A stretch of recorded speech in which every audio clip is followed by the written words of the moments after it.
मोअज़्ज़ज़ सामीन अस्सलाम वालेकुम। मैं रशीद अवान एक नई वीडियो के साथ आपकी खिदमत में हाज़िर हूँ। मुझे उम्मीद है कि आप सब खैरियत से होंगे और अगर आप इस चैनल पे नए हैं तो मेरी गुजारिश है कि चैनल को सब्सक्राइब और शेयर ज़रूर कर दें।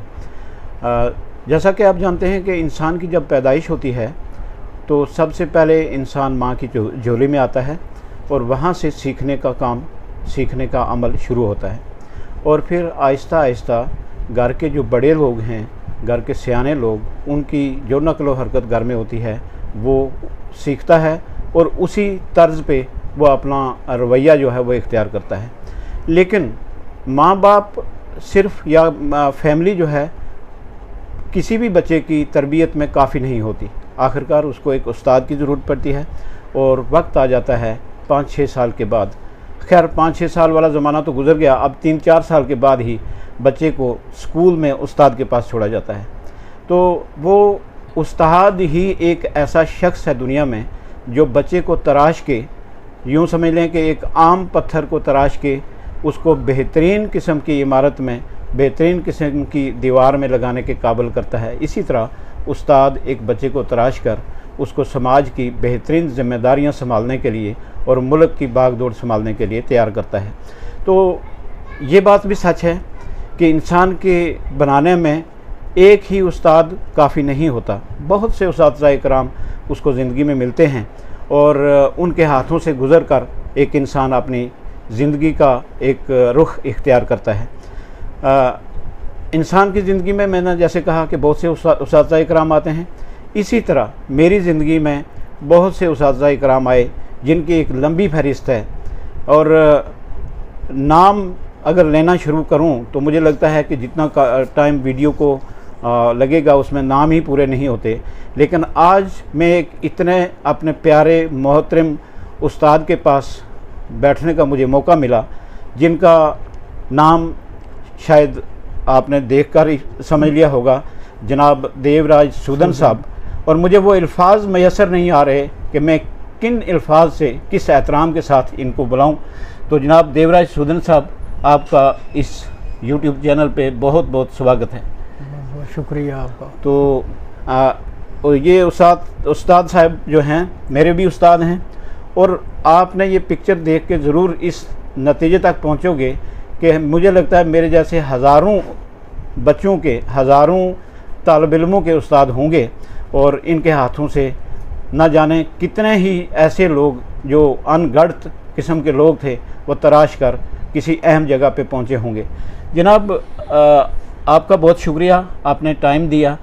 बड़ी ख्वाहिश थी कि अपने पुराने उस्तादों को एक बार मिलकर उनसे उनके हालात ज़िंदगी और उनकी जो अपनी ज़िंदगी में कारकर्दगी है उसके बारे में कुछ कहा जाए, कुछ सुना जाए।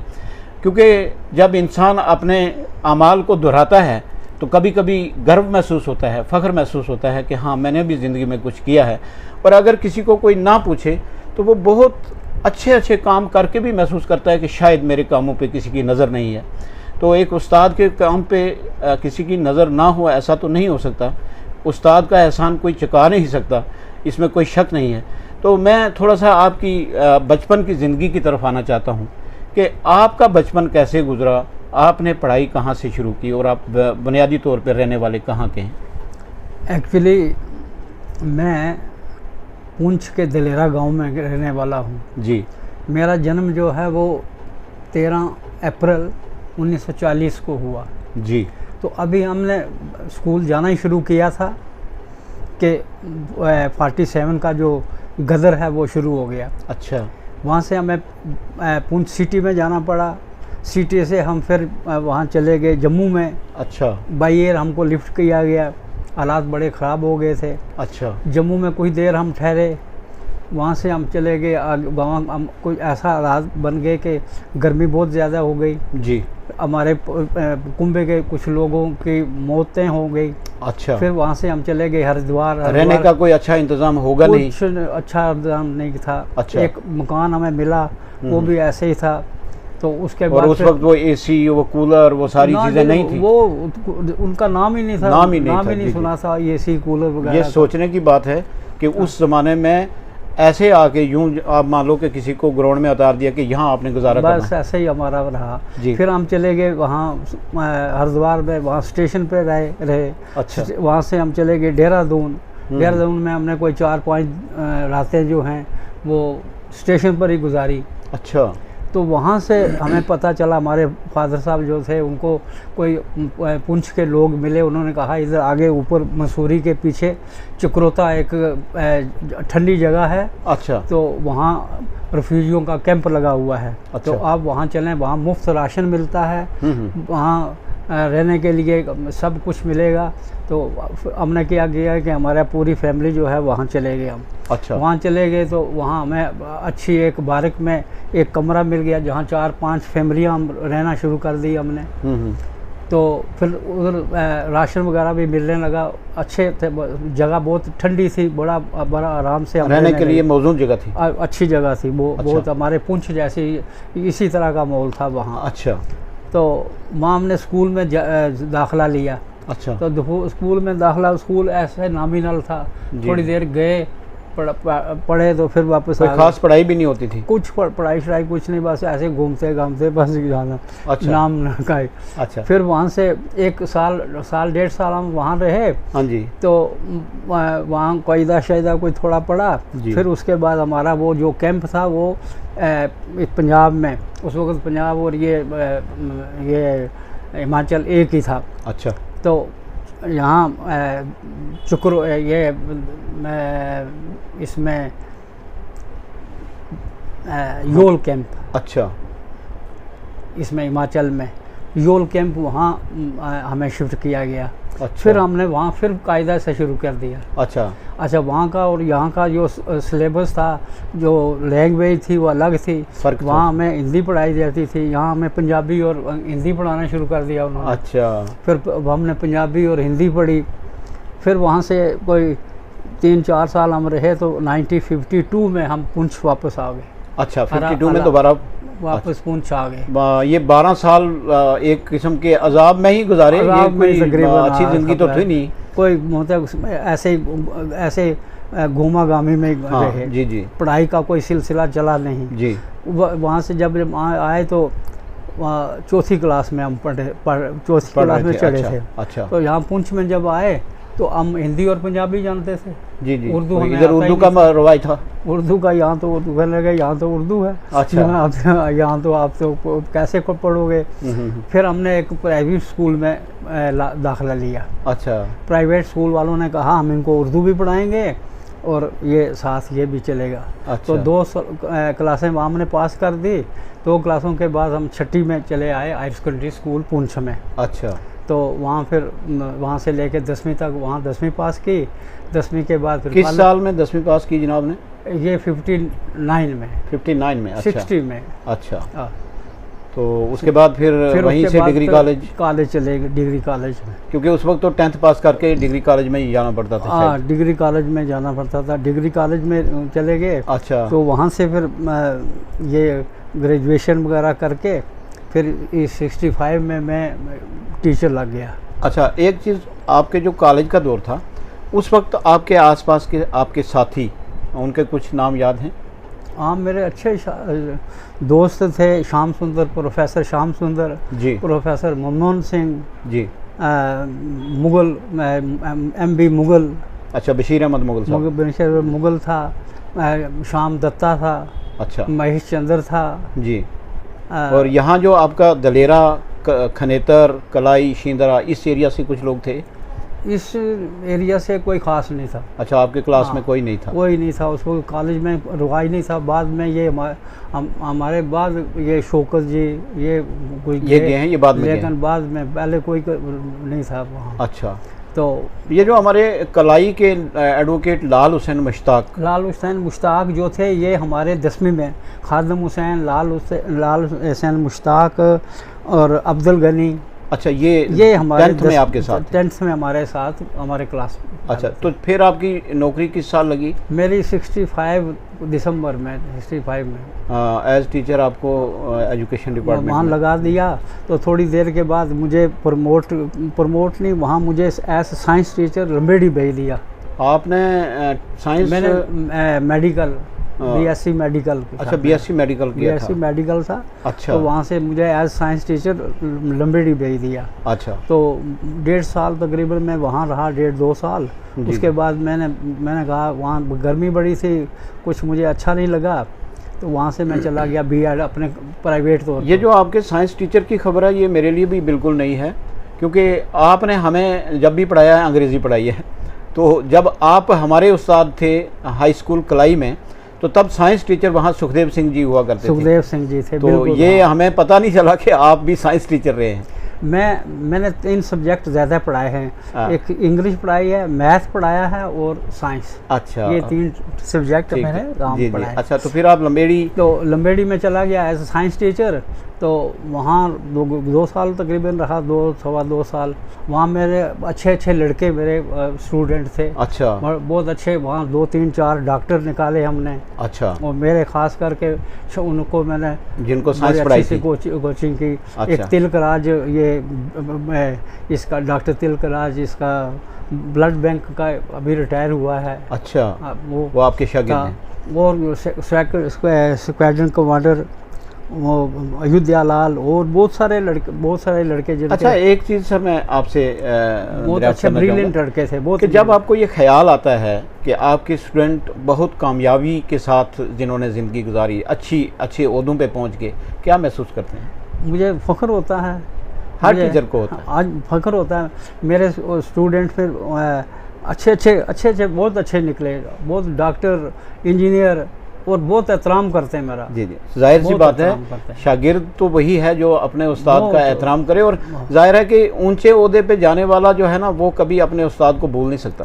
वो उस्ताद की दुआ जो है, माँ बाप के बाद उस्ताद की दुआ ही इंसान को जो है उड़ान बढ़ा सकती है और वो ज़िंदगी में कामयाब हो सकता है। इसमें कोई शक वाली बात ही नहीं है। अच्छा, तो फिर लंबेड़ी वहाँ से मैं बीएड चला गया। बीएड करने के बाद मैं हाई स्कूल डंसाल में चला गया। अच्छा। हाई स्कूल डंसाल इधर जम्मू से आगे है। जी। ये नगरोटा से पीछे उस साइड आगे पीछे जिंद्रा की तरफ। हाँ जी। तो वहाँ मैं कोई 16-18 दिन रहा। अच्छा। फिर मेरी वहाँ से ट्रांसफ़र हो गई गढ़ी, हाई स्कूल गढ़ी। जब मैं गढ़ी पहुंचा तो गढ़ी राजौरी में था ना, गढ़ी उधमपुर में। अच्छा। तो वहाँ से मुझे वो ज्वाइन नहीं करने दिया उन्होंने कहा जी आपकी ट्रांसफ़र जो है वो क्रिमची में होगी। अच्छा। मुझे क्रिमची भेज दिया गया। अच्छा। मैंने डायरेक्टर साहब से कहा, मैंने कहा ये क्या कर दिया सर आपने? वो कहा ये तो उन्होंने गलत किया है। तो वो 2 महीने में वहाँ 2-3 महीने रहा, तो वहाँ से फिर मेरी ट्रांसफ़र हो गई गढ़ी में। अच्छा। लेकिन वहाँ के बच्चों ने मुझे वो 2-3 महीनों में इतना प्यार दिया। जी। मैं तो एक ऐसी स्टेज,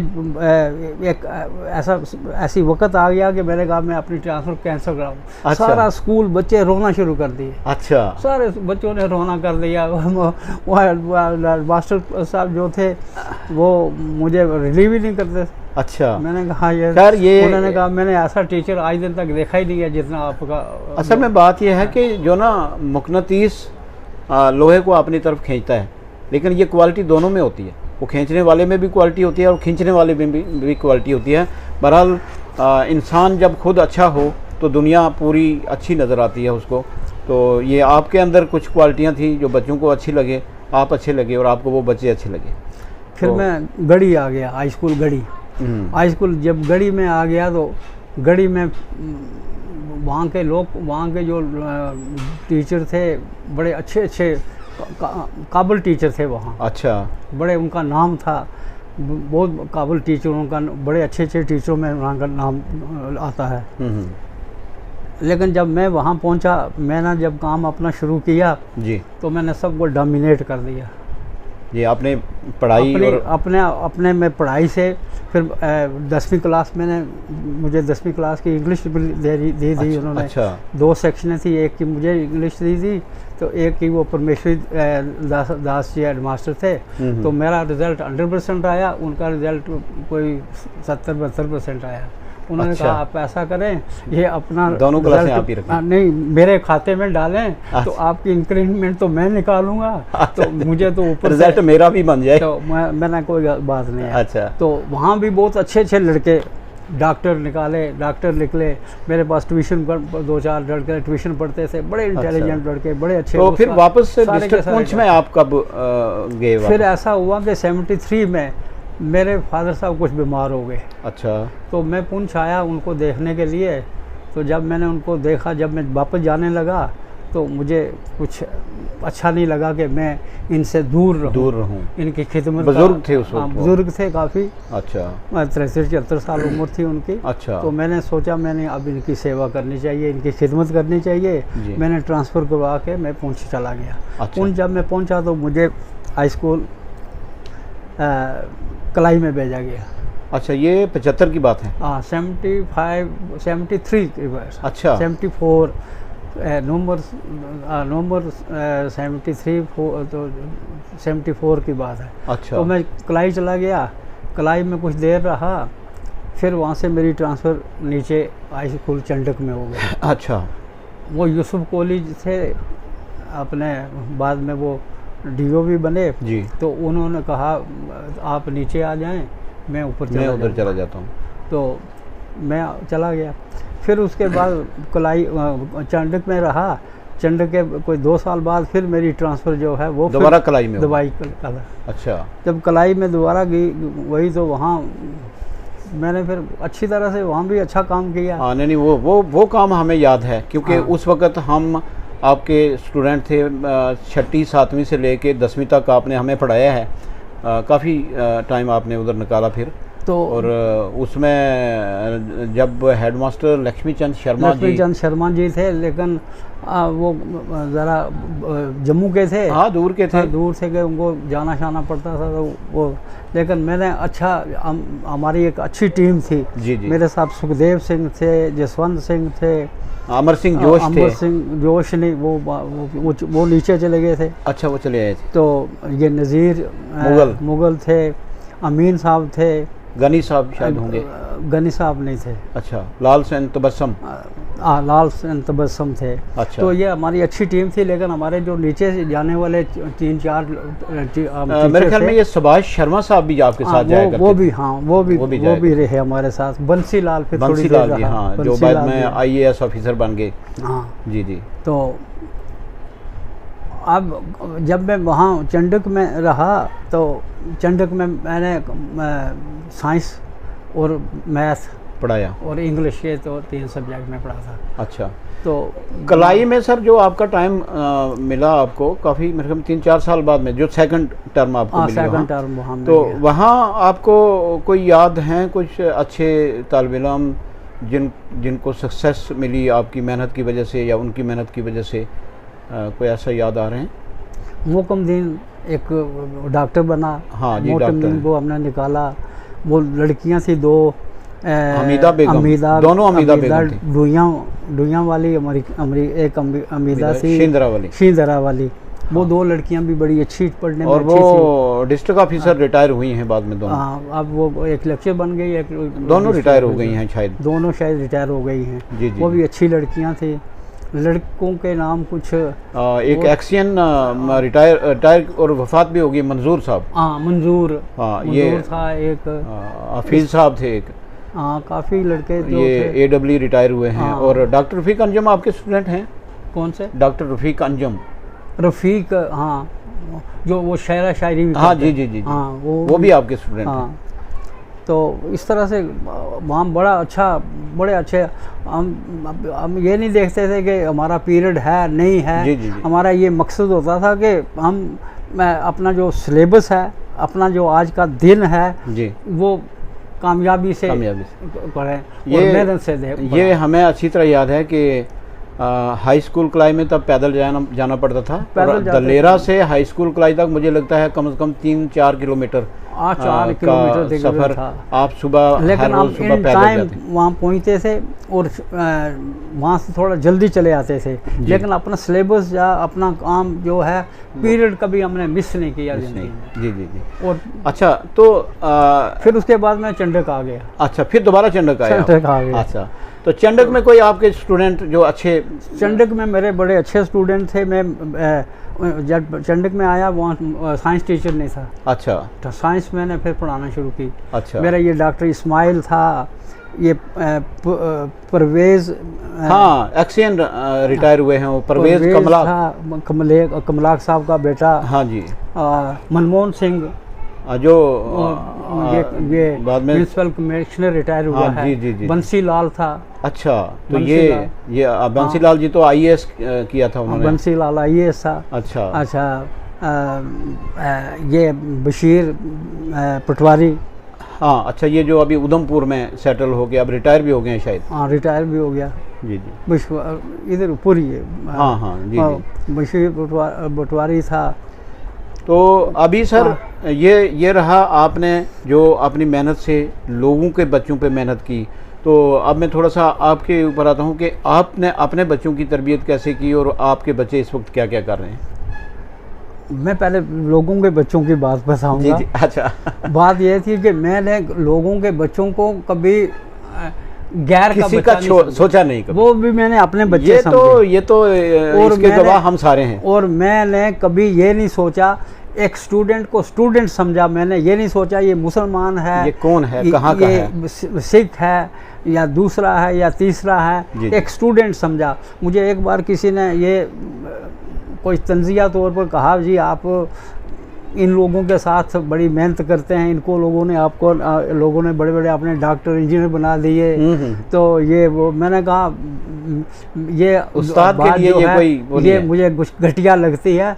मैं किसी को किसी दूसरी नज़र से नहीं, एक स्टूडेंट की नज़र से देखता हूँ। बिल्कुल बिल्कुल, एक अच्छे उस्ताद की यही क्वालिटी होती है। और ये मेरा रहा कि पंक्चुअलिटी, क्लास में कभी मैंने एक पीरियड मिस नहीं किया। चंडक में मैं एक दिन थोड़ा लेट गया, वो गाड़ी रास्ते में पस बढ़ गई, तो गाड़ी की वजह से लेट हो गया। जाके सारे स्टाफ को, पुष्टि साहब से हेडमास्टर, सारे स्टाफ को मैंने एज जुर्माना चाय पिलाई। मैंने कहा मैं खुद इकरार करता हूँ कि मेरे से गलती हुई है। लेकिन वो भी बस पसी में लेट हुई है। बस वो पसी आ गई, पसी की वजह से वो नहीं। खैर ये बात थी ना जी कि असल में उस्ताद इकराम जो है उस वक्त के अपनी जिम्मेदारी को समझते थे। बिल्कुल, मैंने अपनी जिम्मेदारी को इतना समझा कि एक सही तौर पर जो है ना, एक टीचर जो काम करता है, मैंने उसी तरह उसी लगन से काम किया है। जी जी। और बड़े अच्छे तरीके से काम किया है। अब मैं थोड़ा सा जनाब आना चाहता हूँ कि आपके बच्चे इस वक्त क्या क्या। मेरे 3 बच्चे हैं। अच्छा। एक लड़का है, 3 लड़कियां हैं। अच्छा। लड़का जो है वो उसको मैंने एग्रीकल्चर की ट्रेनिंग करवाई जी। उसके बाद पटवारी की भी ट्रेनिंग करवाई। अच्छा। तो अब वो पहले थोड़ी देर पटवारी लगा, लेकिन मुझे कुछ जचा नहीं। अच्छा। मुझे अच्छा पसंद नहीं था। मैंने कहा पटवारी की नौकरी मुझे अच्छी नहीं लगती है। अच्छा। तो फिर मैंने इसको कहा, इतनी देर पोस्टें निकल गई एग्रीकल्चर में। अच्छा। मैंने कहा एग्रीकल्चर में चले जाओ। तो अच्छी पोजीशन पे हैं, ऑफिसर हैं। हाँ। तो बाकी लड़कियां जो मेरी 3 हैं, तीनों MA BEd हैं। अच्छा। तो अच्छी सेटल हैं, तीनों की शादियाँ हो गई हैं। अच्छा। तो जो लड़के की शादी मैंने राजौरी से करवाई है, उसकी जो घरवाली है वो लेक्चरर है। अच्छा। तो बहुत अच्छा। तो मेरा कहने का मतलब ये था कि एक अच्छे उस्ताद ने जब अच्छा काम किया हो तो आखिर तक वो कभी हिम्मत नहीं हारता, और वो ना लोगों के बच्चों में और अपने बच्चों में फ़र्क नहीं समझता, जैसे कि मिसाल आपके सामने है। और पुराने उस्ताद इकराम के साथ आपकी मुलाकात कराने का मकसद भी ये है कि इस वक्त आज के नौजवान, आज के जो मौजूदा उस्ताद इकराम हैं, वो भी इनसे बात सीखें, वो भी इनसे मिलें, क्योंकि आके मिलने का वक्त तो किसी को मिलता नहीं। लेकिन हमारी कोशिश है कि इनको ऐसी जगह, ऐसे स्टेज पे, ऐसे प्लेटफार्म पे लाया जाए कि आप सब इससे कुछ सीखें। तो जनाब देवराज सूदन साहब, आपने वक्त दिया, आपका बहुत बहुत शुक्रिया। बहुत आपका भी बहुत बहुत शुक्रिया। आपने वो पुरानी जो बचपन से लेके तो रिटायरमेंट तक जो मेरी जो वो सारी की सारी वो यादें जो हैं उनको ताज़ा कर दिया। ये हम सब के लिए भी बहुत फ़ायदेमंद होंगी। मुझे ऐसा पता लगा कि आज भी मैं कभी कलाई में घूम रहा हूँ, कभी लंबेड़ी में घूम रहा हूँ, कभी चंडक में, कहीं फिर एज ZDO रिटायर हुआ हूँ मैं। अच्छा, तो हाँ, एज ZDO में रिटायर हुआ हूँ, कभी स्कूल में, कभी कहीं। और जहाँ कहीं भी मुझे एज ZDO मैंने अपने डिस्ट्रिक्ट में कोई ऐसा स्कूल नहीं छोड़ा एक भी जहाँ मैं ना गया हूँ। पहाड़ियों पर चढ़ के कहीं जहाँ कोई ऑफिसर नहीं गया, मैं वहाँ। हमारा मकसद ही यही है कि पुरानी यादों को ताज़ा रखना, अपने दिल में समाये रखना। बहुत अच्छा लगा, आपने मेरी सारी पुरानी यादें ताज़ा कर दी। बहुत बहुत शुक्रिया सर, बहुत बहुत शुक्रिया।